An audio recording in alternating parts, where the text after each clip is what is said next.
किया Malaysia Singing by Santosh Karma. किया Malaysia कतर चली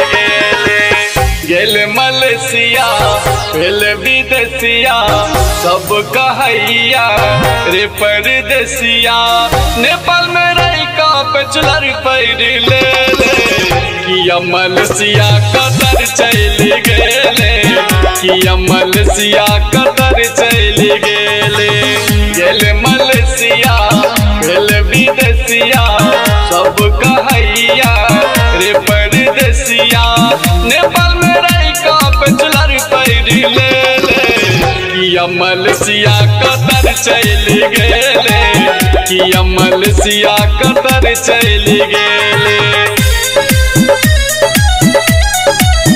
किया मलेशिया कतर चली गेले किया मलेशिया कतर चली गेले हम होने जननौ ये ते दुख है ते पढ़ लिख हमर भाग्य फूटी जैते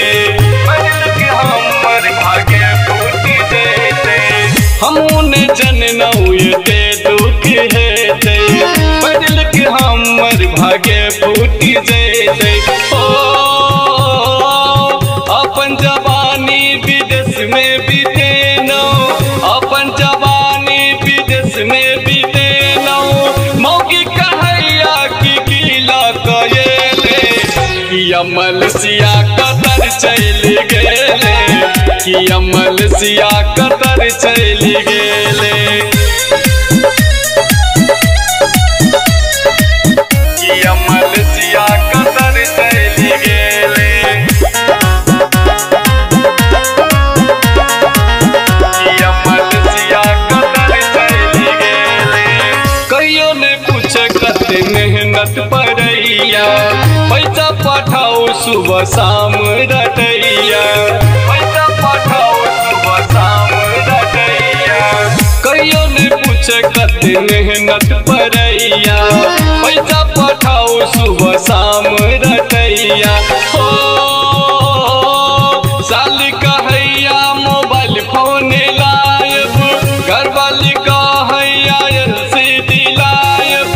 जे नगाची में पैसा फर गेले किया मलेशिया कतर चली गेले किया मलेशिया कतर चली गेले किया मलेशिया कतर चली गेले किया मलेशिया कतर चली गेले विदेश के व्यथा अपने छै भारी नेपाल में बढ़ गेल युवा बेरोजगारी नेपाल में बढ़ गेल युवा बेरोजगारी विदेश के व्यथा अपने छै भारी